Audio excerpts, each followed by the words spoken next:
এরশাদের আমল আর হাসিনার আমল কিন্তু এক ছিল না।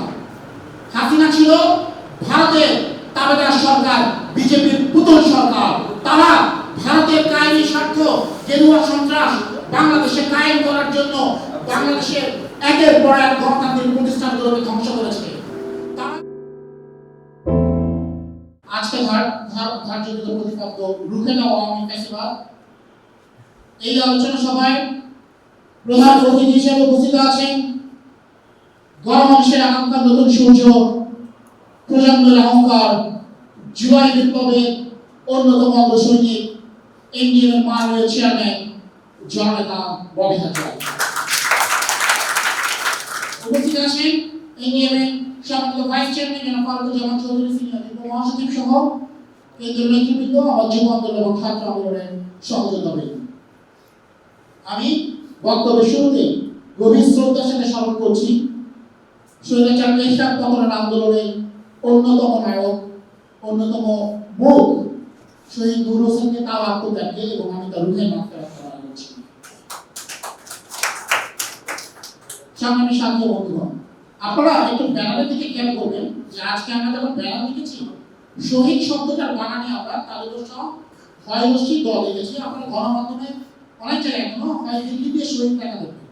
ব্যাখ্যাটা হলো শহীদ আসলে আরবি শব্দ না, বিদেশি শব্দ। এখানে সব হয় দিল্লি দিয়ে লেখা হয়। তো আমরা হয়রস্যি কেন লিখেছি? কারণ বাংলা একাডেমি প্রমিত বানান নীতি হলো শহীদ বানানা হয়রস্যি হবে, যেমন ঈদকে তারা রস্যই দ দিয়ে লেখে। এই জন্য বাংলা একাডেমি প্রমিত নীতি। তো এই কাজটা তারা কবে করেছিল? এই কাজটা তারা করেছিল আওয়ামী লীগের আমলে। আওয়ামী লীগের আমলে যিনি বাংলা একাডেমির মহাপরিচালক ছিলেন, আমি নামটা ভুলে গেছি, ওই সময় হয়েছিল। তো হয় দিল্লি থেকে হয় রশ্মি করে শহীদ করলে কিন্তু শহীদের মর্যাদা কমে যায়, শহীদের গুরুত্বও কমে যায়। ইসলামিক পরিভাষায় যারা শহীদ, তাদের মর্যাদা, ইসলামী শরীয়তের সংজ্ঞা যারা শহীদ, তাদের মর্যাদা কিন্তু নবীর ফুরকানের পরে। শত শত শহীদ আওয়ামী লীগের ফ্যাসিবাদের আমলে গত 15.5 বছরে আমরা দেখেছি। এক নূর হোসেনের আত্মত্যাগের জন্য এরশাদ বিরোধী আন্দোলন যেরকম তুঙ্গে উঠেছিল, ডাক্তার মিলন নূর হোসেনের আত্মত্যাগের ফলে এরশাদের পতন ত্বরান্বিত হয়েছিল। কিন্তু আওয়ামী লীগ ফ্যাসিবাদের আমলে গত 5.5 বছরে পিলখানার বিডিআর থেকে শুরু করে শাপলা চত্বর, সাতক্ষীরা থেকে শুরু করে কক্সবাজার, এমন কোন বাংলাদেশের অঞ্চল বাকি নেই যেখানে গণতান্ত্রিক তরুণরা আওয়ামী ফ্যাসিবাদের আমলে শহীদ হয় না। আমরা জুলাই আগস্টের বিপ্লবেও দেখেছি কয়েক হাজার তরুণকে তারা হত্যা করেছে। তাই আমরা আজকে এই নূর হোসেনের আত্মত্যাগের সাথে স্মরণ করে নতুন স্লোগান দিতে চাই, নূর হোসেন থেকে আবু সাঈদ মুগ্ধ, শেষ হয়নি আওয়ামী ফ্যাসিবাদের বিরুদ্ধে যুদ্ধ। এরশাদের আমল আর হাসিনার আমল কিন্তু এক ছিল না। হাসিনা ছিল ভারতের তাবেদার সরকার, বিজেপির পুতুল সরকার। তারা ভারতের কায়েমি স্বার্থ, গেরুয়া সন্ত্রাস বাংলাদেশে কায়েম করার জন্য বাংলাদেশের একের পর এক গণতান্ত্রিক প্রতিষ্ঠানগুলোকে ধ্বংস করেছে। তারা ক্ষমতাকে দীর্ঘায়িত করার জন্য বাংলাদেশের নির্বাচন ব্যবস্থাকে ধ্বংস করেছে। তারা ক্ষমতাকে দীর্ঘায়িত করার জন্য জেলখানায় লেখক মোস্তাককে হত্যা করেছে, বুয়েটে আবরার ফাহাদকে পিটিয়ে হত্যা করেছে, আপনার পুরান ঢাকায় দর্জি বিশ্বজিৎকে কুপিয়ে হত্যা করেছে।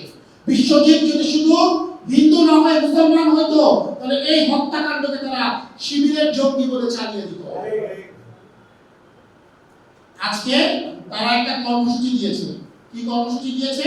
যে তারা নাকি বিক্ষোভ মিছিল বের করবে। হ্যাঁ, তারা তাদের ভেরিফাইড ফেসবুক পেজে বিক্ষোভ মিছিল বের করবে। আমি মূল কথা যাওয়ার আগে আমি একটু বলি, আমি প্রযুক্তির সম্পর্কে খুব বেশি জানি না, তবে আমার মনে হয় বাংলাদেশ সরকারের তথ্য মন্ত্রণালয়ের উচিত একটা গণ বিজ্ঞপ্তি জারি করা, যেখানে বাংলাদেশের সকল ফেসবুক ব্যবহারকারীরা আওয়ামী লীগের ভেরিফাইড ফেসবুক পেজটা ব্যান করার জন্য অ্যাপিল করবে, এবং এটা মেটা কর্তৃপক্ষের কাছে সরকারের তরফ থেকে যদি পাঠানো হয়, তাহলে আওয়ামী লীগের যে ভেরিফাইড ফেসবুক পেজ রয়েছে সেখান থেকে এই গুজব এবং এই সন্ত্রাস, তথ্য সন্ত্রাস হয়তো বন্ধ হতে পারে। আমি তরুণ প্রজন্মকে আহ্বান জানাবো, একটার পর একটা রিপোর্ট করতে থাকেন, এবং সরকারকে অনুরোধ জানাবো অবিলম্বে মেটা কর্তৃপক্ষের সাথে আপনারা বৈঠক করেন যে আওয়ামী লীগের ভেরিফাইড ফেসবুক পেজটাকে যেন এরকম সন্ত্রাস বন্ধ করায়, অন্তত ভেরিফাইড ব্লু টিক যেটা রয়েছে সেটা যেন দিয়ে দেওয়া হয়। কারণ গণহত্যাকারী কোনো ফেসবুক পেজ থাকতে পারে না। তারা তারা ভুলে গিয়েছে যে 24শে জুলাই আগস্টে যে বিপ্লব সেটা আমেরিকার বর্তমান প্রেসিডেন্ট জো বাইডেন এসে করে দিয়ে যায় না। একই সাথে তারা ভুলে গিয়েছে যে আমেরিকার president elect Donald J Trump তিনি F-16 জঙ্গি বিমানে করে এসে দিল্লি থেকে ঢাকায় এনে শেখ হাসিনাকে ক্ষমতায় বসায় দিয়ে যাবে না। আজকে এই যে জিরো পয়েন্টে গুলিস্তানের জিরো পয়েন্টে যারা জড়ো করতে চাচ্ছেন বা স্বপ্ন দেখছেন দুঃসাহস করছেন, তারা যখন দুপুর বা বিকালের পরে কেউ কেউ শ্রীঘরে থাকবে অথবা কেউ কেউ যখন বাড়ি ফিরবে, একে অপরের সাথে যখন দেখা হবে এই ছাত্রলীগ যুবলীগের শৃঙ্খলাকার কর্মীদের, তারা জিজ্ঞাসা করবে, কি জিজ্ঞাসা করবে? ভাই তোর পশ্চাৎ দেশ কেন লাল? উত্তর আসবে আমার আপার কথা শোনাই হলো কাজ। সবকটা কিন্তু লাল টমেটো হবে, সবকটা বিষয়ে আজকে কিন্তু লাল টমেটো দিয়ে ভাষায় ফিরতে হবে। আমাদের ছাত্র জনতা জাগ্রত আছে, এখনো তারা রাজপথে আসে। দায়িত্বশীল রাজনৈতিক দল হিসেবে আমরা সরকারের প্রতি আস্থা রাখছি। সরকার ঘোষণা দিয়েছে, গতকালকে প্রেস সচিব করেছে, বিএনপি থেকে বলা হয়েছে ফ্যাসিবাদী গণহত্যাকারী আওয়ামী লীগ যদি কোনো কর্মসূচি দিতে যায় কঠোর হস্তে দমন করা হবে। আমরা সেই ঘোষণায় আস্থা রাখছি। তবে যদি প্রয়োজন পড়ে আমরা এনডিএম ছাত্র আন্দোলন যুব আন্দোলনের কর্মীরা পুরো গুলিস্তানে যে জিরো পয়েন্টে আওয়ামী লীগের কার্যালয় সামনে যে কঠোর জবাব দিতে একদিন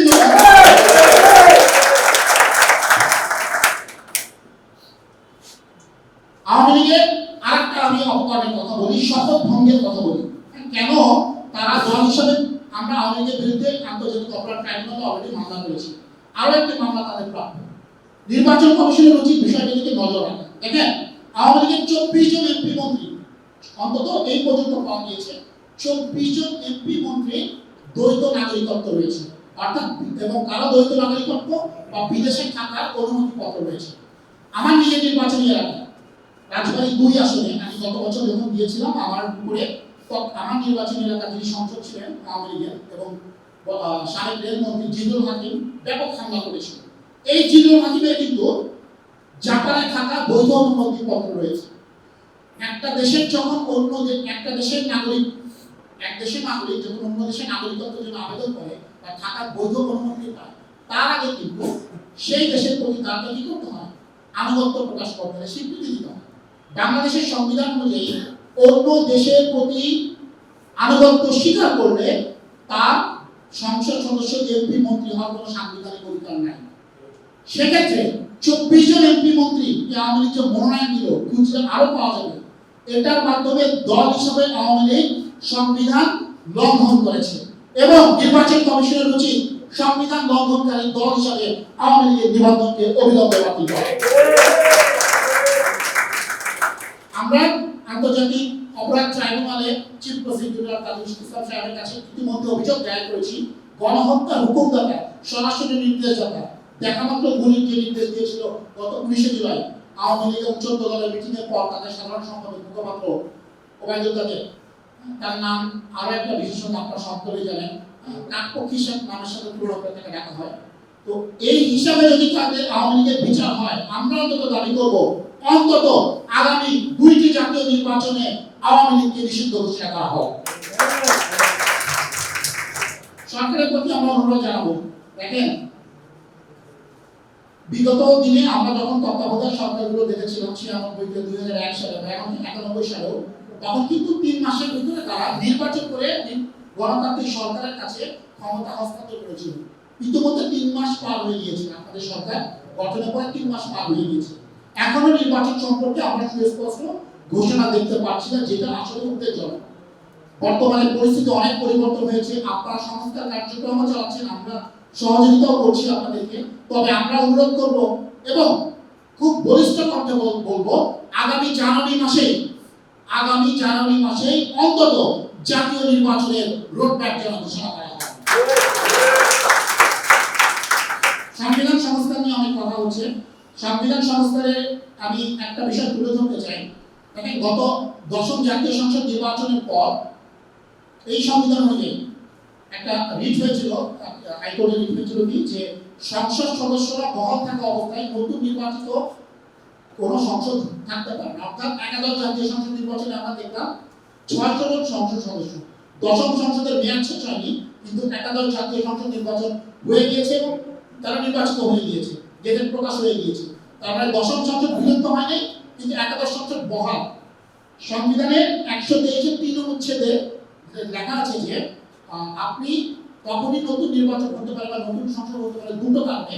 এক নম্বর হলো মেয়াদ শেষ হলে, অথবা যদি কোনো কারণে সংসদ ভেঙে যায়।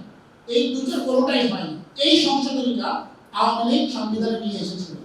কেন নিয়ে এসেছিল? কারণ তারা নির্বাচিত সরকার, তাদের দলীয় সরকারের অধীনে নির্বাচন করার জন্যই কিন্তু এই বিধান বহাল রেখেছিল। এই বিধান বহাল রাখার ফলে সাংবিধানিক সংকট তৈরি হয়। এটা নিয়ে হাইকোর্টে রিট করা হয়, এবং আপিল বিভাগও এটা খারিজ করে দেয়। সম্ভবত 2023 সালের এই রিটটা আপিল বিভাগও খারিজ করে দেয়। কিন্তু এটা একটা খুব গুরুত্বপূর্ণ মামলা। এই সংবিধানের দুটো বৈপরীত্য, নির্বাচিত সংসদ থাকা সত্ত্বেও নতুন সংসদরা ক্ষমতা গ্রহণ করছে। তো সংবিধান সংস্কারের ক্ষেত্রে আমাদের প্রথমেই এই বিধানটা বাতিল করতে হবে এবং নির্বাচনকালীন অন্তর্বর্তীকালীন সরকারের বিধান বা তত্ত্বাবধায়ক সরকারের বিধান সংবিধানে অভিলম্ব সংশোধন করতে হবে। পুলিশ সংস্কারের ক্ষেত্রে গতকাল আমাদের মাননীয় চেয়ারম্যান মহোদয় কথা বলেছেন, আমরা একটি স্বতন্ত্র পুলিশ কমিশন চাই।